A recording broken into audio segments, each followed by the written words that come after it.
पर्यावरण मंत्री आहात तुम्ही आता. राज्याचं पर्यावरण सुधारण्याबरोबरच जिल्ह्याचे जे सामाजिक प्रदूषण झालं त्यावर काय उपाययोजना करणार आहेत, ते दूर करण्यासाठी काय करणार आहेत? पर्यावरणामध्ये प्रदूषणाचे दोन प्रकार असतात. एक प्रदूषण असतं जे खरंच प्रदूषण असतं आणि एक प्रदूषण असतं त्याची अफवा असते. मला असं वाटतं की या जिल्ह्यामधला नागरिक इतका ह्या सगळ्या राजकारणाच्या चक्कीमधून पिसून आलेला आहे की त्याच्या मनामध्ये अशा प्रकारचं वातावरण फार काळ टिकणार नाही. टिकावं असेही प्रयत्न होतील, ते व्हावं असेही प्रयत्न होतील. पण मला असं वाटतं की बीड जिल्हा हा एक असा जिल्हा आहे जिथे सगळेजण अत्यंत एकोप्याने राहतील. हा, ज्याला काहीही राजकारणाशी लाभ नाही, ज्याला काही कुठल्याही गोष्टीची अपेक्षा नाही, अशा माणसाचं मत महत्वाचं आहे. आणि मला वाटत नाही की त्यांना जिल्ह्यामध्ये अशा कुठलंही वातावरण कधी झालेलं आहे.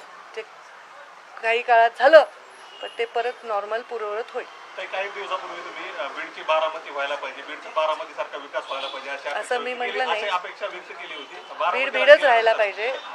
बीड नाही, बीड विकास तसा झाला पाहिजे, विकास तसा झाला पाहिजे. आता पालकमंत्री अजित पवारच आहेत. मी कुठेही गेले, मी जरी जपानला गेले तरी म्हणेन बीड जपान सारखा झाला पाहिजे.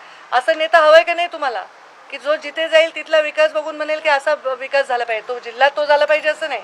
तर मी जिथेही जाईन तिथे वाटेल की हा जिल्हा असा विकासाचा व्हावा. त्या दिशेने काय प्रयत्न सुरू होतात?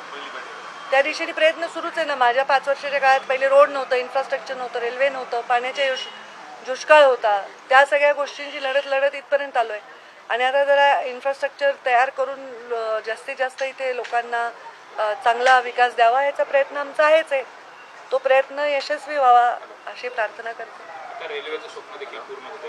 रेल्वे उद्घाटनाच्या प्रतीक्षेत आहे, बीडपर्यंत पोहोचते, परवेपर्यंत लवकर पोहोचेल अशा पद्धतीने रेल्वेचे अधिकारी सांगतात. कसं बघता याच्याकडे? आणि रेल्वे आल्यानंतर विकास होईल आणि ह्या रेल्वेमध्ये श्रेयवाद खूप मोठा चालू आहे. श्रेयवाद जरी असलं तरी ही रेल्वे वाद केव्हा असतो? जेव्हा दोन लोक बोलतात. आम्ही तर काही म्हणतच नाही ना, आम्ही तर काही म्हणत नाही. जे आम्ही केले ते जगासमोर आहे. वाद केव्हा असतो? जेव्हा दोन माणसं वेगळी मतं मांडतात. आपण जे केले सगळं आजकाल ऑनलाईन आहे. कधी बजेट आलं, कोणी आणलं, सगळं आहे. परत प्रश्न विचारतो. व्हिज्युअल जे आम्हाला मिळालं बाहेर त्यामध्ये अजित पवार, नंतर तुम्ही आणि नंतर धनंजय मुंडे असे बसलेले होते. त्याच्याविषयी तुम्हाला काही प्रॉब्लेम आहे का? तुम्ही तोच प्रश्न परत विचारता. प्रॉब्लेमचा नाही आहे, परंतु पूर्वी अजित पवारांच्या शेजारी धनंजय मुंडे असतात. तर मी नव्हते ना. तुम्ही आज जवळ दिसला का? अहो, इतकं म्हणजे खरंच तुमच्या चॅनलला न शोभणारा प्रश्न आहे हा. तुम्हालाही नाही शोभणार प्रश्न हा प्रश्न.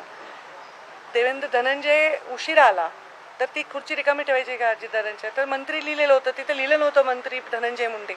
मंत्री लिहिलं होतं, मी मंत्री आहे, बसले तिथे. अजितदादांनीच सांगितलं. मग धनंजय उशिरा आला, मग तो बाजूला बसला. एवढं त्याच्यात काही केस पाडण्याची आवश्यकता नाही. आणि त्याच्याने प्रवृत्ती तुमची पण चांगली नाही दिसणार. दुसरं एक असं होतं की